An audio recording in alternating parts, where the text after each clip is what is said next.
Spreading the Gospel Throughout the Whole World. BD number 7055. March 4, 1958. When your attention is repeatedly drawn to world events, you should recognize therein the sequence of what had already been revealed to you a long time ago. You should recognize therein the signs of the approaching end. And if your spirit is awakened, you will know the time you are living in. And thus everything will come to pass as I proclaimed to you through seers and prophets. There will be much grief amongst people, love will grow cold, it will be the way it was before the great flood, increased enjoyment of life, sinfulness and unbelief. Everything will occur in such a way that people will consider it normal, and they will not consider it unusual, because all their thoughts and endeavors will merely be of a worldly nature. But I told you that by the signs you will know when the end is near.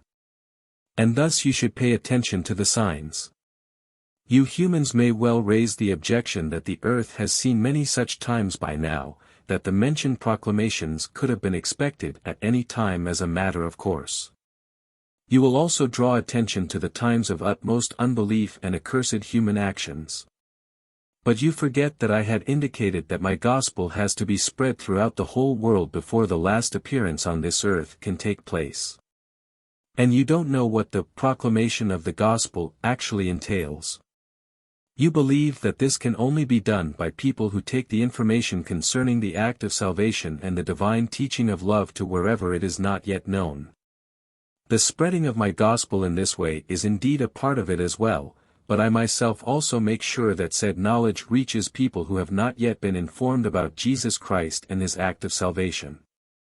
But I impart this knowledge to them directly. I work through my Spirit wherever people endeavor to live a life of love of their own accord. And this direct action takes place on a massive scale and often leads to greater success than with people who have already known of Jesus Christ for a long time and yet cannot be called Christians. First, the gospel has to be spread. And it will indeed be spread.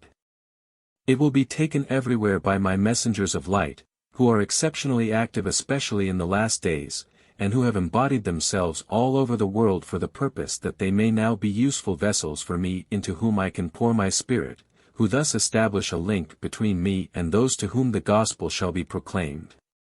In fact, humanity would be badly off if it had to depend entirely on people as to if, when and how the proclamation of my gospel takes place. And yet their efforts would be in vain too if my Spirit did not work there as well, so that spiritual awakenings happen first, which would subsequently also permit a direct action on my part. But I also think of those who will not be reached by the preachers of the gospel. And everywhere I myself descend to earth in the word in order to help my living creations. However, this direct influence has never before occurred to this extent. And neither has it ever been acknowledged when I myself had filled a useful vessel for me with my Spirit. Because my adversary constantly tried to extinguish the light, and people listened to him.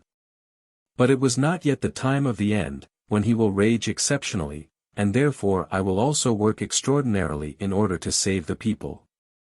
And thus love will be preached everywhere, spiritual awakenings will come about amongst all nations, but not through speakers alone, but through my messengers of love and light, who especially care for those who have no knowledge at all of Jesus Christ and his act of salvation. And those people will always have a teacher amongst them, who, filled by my Spirit, will speak and give them the information they need for the salvation of their souls. And the Spirit of Christ, who can now speak to them through the teacher, will reveal everything and remind them to live a life of love. And then they, too, will become enlightened.